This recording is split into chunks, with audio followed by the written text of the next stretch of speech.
Is this what they do? Is this what booktubers do? I'm doing it! I'm a booktuber! Hello and welcome back to my channel. My name is Megan and today I have a TBR to share with you. I heard about this thing called BOOKTUBEATHON that's going on next week. I don't know the actual specific dates. I might leave it down below. I'll link to them down below. That is what I will be doing down below. I will be linking to them. But it's next week.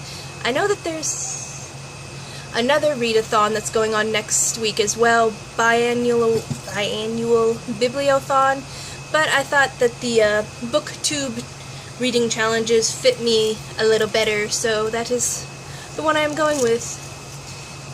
Marshmallow. She doesn't have a TBR because she's a cat and she cannot read. I actually have a bunch of books anyway that I have to read, so I didn't necessarily pick these specifically for the challenges, but I'm going to go over the challenges real quick because I can. And the first one is to read a book with a person on the cover. The second one is to read a hyped book. The third one, I believe, is to read a book entirely outdoors. I'm not doing that. Number 4 is to read a book in one day. I think number 5 is to read a book about someone very different from you. And number 6, I am definitely forgetting one. I just looked at it like 5 seconds ago before I walked over here.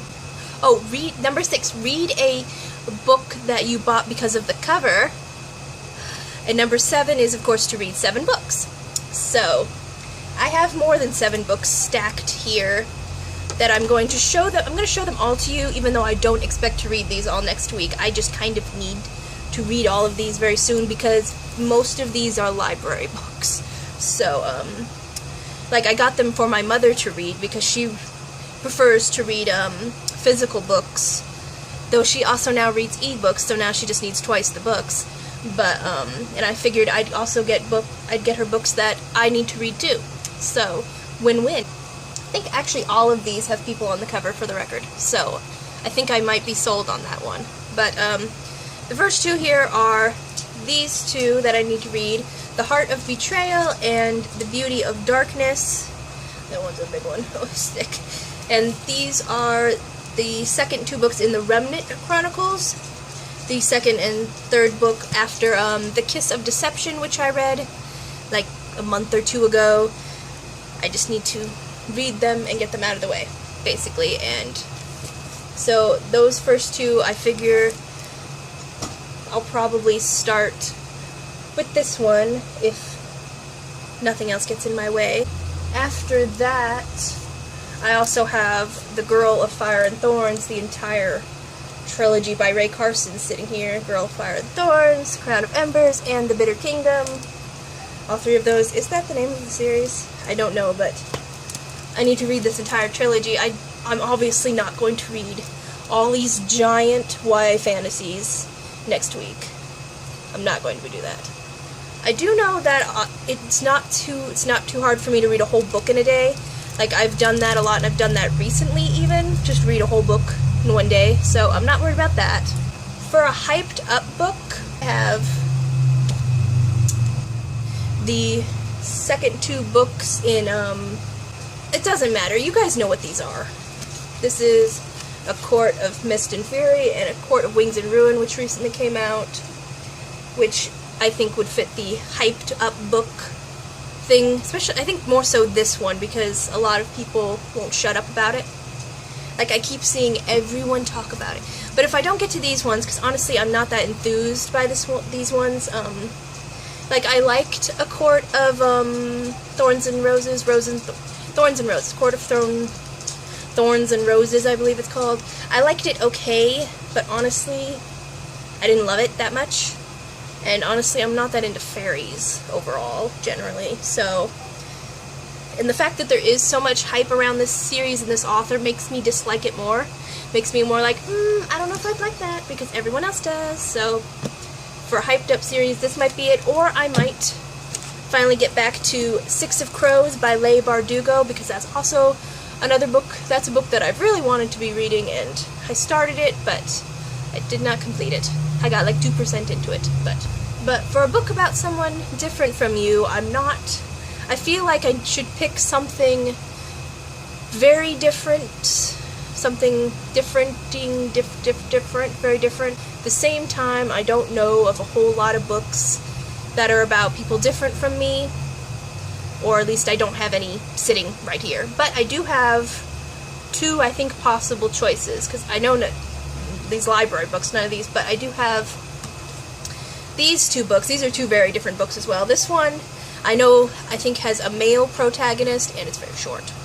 It has a male protagonist. This is Ranger's Apprentice, The Ruins of Gorlan by John Flanagan. I don't even know what this is about, but I got it for free like last year from the library because I read a lot of words. It's really short. I think it's middle grade. I think this is middle grade, yeah. Middle grade fantasy, something about rangers, but it has a male protagonist. I'm a female. Reading a dude book would technically fit that. And then there's this one. This one I'm actually really excited to read. This is an arc. This would be the first time I've ever read an arc, too. There's a kitty right there. Hello, Marshmallow.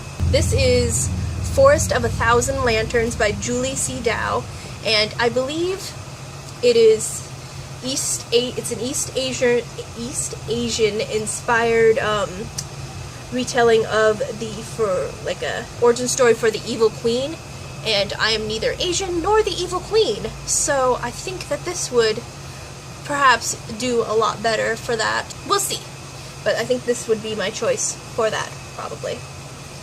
And then I have two more books that don't fit anything, though all of these covers are fairly pretty. I have a lot of lovely covers. I don't buy a lot of books, so I never buy books for the cover anyway, because I don't buy books, but I might pick something at the digital library at random if I like a cover, just maybe. I'm not sure, because I just have so many books that I need to read anyway, that I should probably just read these, even if they don't fit the challenges, because reading 7 books is important to do. But the other 3 books actually, yes, 3 books, because I don't have the third here, it's at the library, but Shadowfell and Ravenflight by Juliet Marillier, and I don't know what the name of the series is, probably Shadowfell. Let's find out. Ooh, it's got see if I can find the name of the series. I think that's it, the name of the series. What is the name of the series? A Shadowfell novel. So it's called the Shadowfell trilogy, I guess. And this is another trilogy that I have to read, so I can send it back to the library. Well, no, actually, I can only read these if my mother gets to them. The same with the 2 Sarah J. Maas books. My mother has to finish them first, and then I get them. So I might not even have these in my hand next week. My mother might be reading these. We don't know. But that's... Geez, how many books did I show you? 11. That's a lot more than 7. So obviously I won't be reading all 11 of these books. I also have in my digital library that I might be getting to this week, but probably next week, is Walk on Earth a Stranger by Rae Carson as well. I'd really like to read her Girl of Fire and Thorns series first, but I probably won't, so that is also something that I might be reading next week. Anyway, that completes this video. Thank you so much for watching. I will leave a link to BookTubeathon's channel down below. I know that they have video challenges, but they go up on the day, and I don't know if I can be that spontaneous. So, don't expect that. But I might do a vlog. We'll find out. I'll let you know. You'll know if it suddenly appears. I will see you later.